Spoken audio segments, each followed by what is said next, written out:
Hey Deb, coming at you again with another death deck card. I'm ready. Go. All right. Timing wise, what would be the best way to die? Timing wise? Timing wise. So I'll give you some examples. A, instantly without warning or pain. It's only 10% of the population. True story. Right? Those that can die peacefully in their death. The rest of us, it's a process. It is. So, or B, within 3 months of a diagnosis, uncomfortable but able to do a few last things.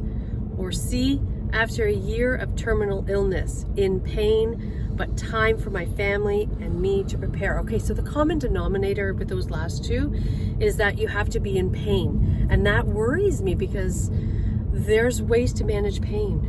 Without a doubt. And suffering is not, I mean, look at the advances that are happening now with palliative care medications.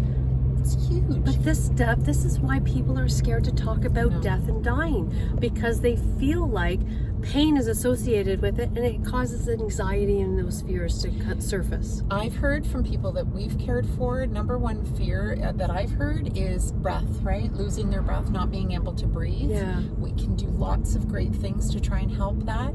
Pain, oh my gosh, the medications even today that are coming out now that allow people, they may be sleeping more, which is what happens at the end of life, but they're not writhing in pain and they're not struggling. But outside of medications, there's other techniques that you can use. For sure. You can distract with using some music or something that they like to watch, or maybe it's the lighting, or maybe they want to smell something that calms them. So there's other techniques that can be used outside of pain medication. Our therapeutic tub is a huge thing.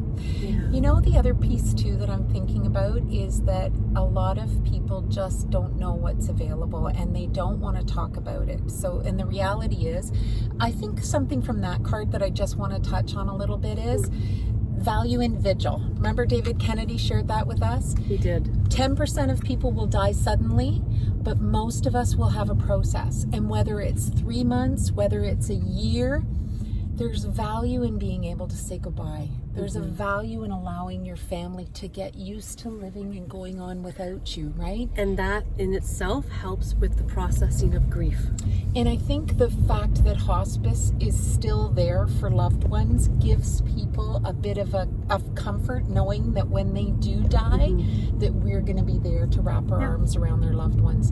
That was a good question. Yeah, thanks, Deb. Don't like the answers. Good job, Tam. No, thanks, Death Deck. We're going to pull another one soon. Don't forget to subscribe to our YouTube channel. And like and share on Facebook and social medias.